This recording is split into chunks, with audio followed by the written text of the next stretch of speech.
High guys, welcome to Anju হেসেল। আমি অঞ্জু। আজকে আমার হেসেলে নিয়ে এসেছি চিকেন পাকোড়া রেসিপি। কেননা এখন বর্ষাকাল, বর্ষা চলছে, তখন মনে হয় সন্ধ্যাবেলা স্ন্যাক্সে কিছু খাই, মুচমুচে ভাজা ঝাল ঝাল চায়ের সাথে। সেই জন্য আজকে আমি বানিয়ে ফেললাম চিকেন পাকোড়া।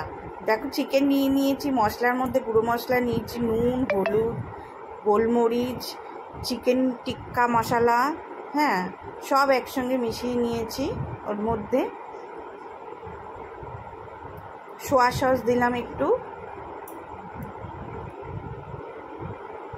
টমেটো সস,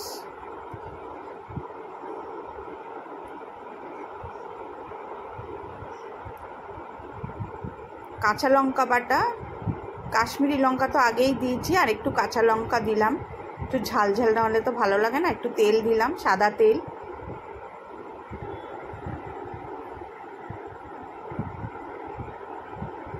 আদা রসুন পেস্ট, সব ভালো করে মাখিয়ে রেখে দেবো, আধ ঘন্টা রেখে দেবো।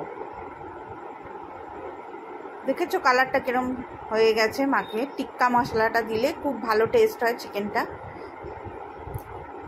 এবার আমি এর মধ্যে একটু ম্যাগি মশলা দিলাম আর একটু ভালো করার জন্য। এবার দেবো চালের গুঁড়ি, মুচমুচে করার জন্য একটু চালের গুঁড়ি দিলাম। একটু কর্নফ্লাওয়ার দেবো, ভালো করে মাখিয়ে নিয়ে এবার সাদা তেল দিয়ে দিয়েছি কড়ায়। তেল গরম হয়ে গেছে।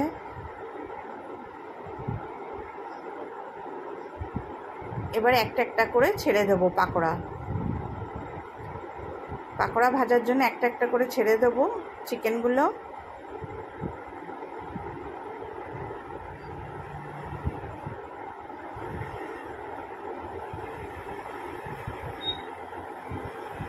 তোমরা এরমভাবে ভেজে খেও, আর আমাকে কমেন্টে জানিও কেমন লাগলো। আর কে কোথা থেকে ভিডিওটা দেখছো একটু কমেন্ট করো, ভালো লাগবে। আর ভিডিওটা দেখার জন্য অসংখ্য ধন্যবাদ। হয়ে গেছে রেডি আমাদের। এবার দিয়ে দেব চাট মশলা,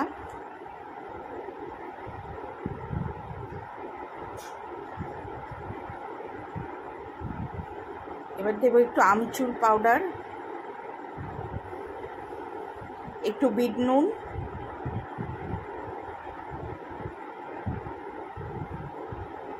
সব একসঙ্গে মিশিয়ে একটু ঝাঁকিয়ে নেবো যাতে সব মশলাগুলো ওর মধ্যে মিশে যায়, পাকোড়াগুলোর গায়ে একদম মিশে গিয়ে টেস্টফুল হয়ে যাবে। চাট মশলা দিলে জানোই তো খুবই ভালো লাগে খেতে, ঝাল ঝাল টকটক হবে। সার্ভ করার জন্য আমাদের রেডি করছি। একটু পেঁয়াজের স্লাইস আর ধনেপাতা দিয়ে সার্ভ করব।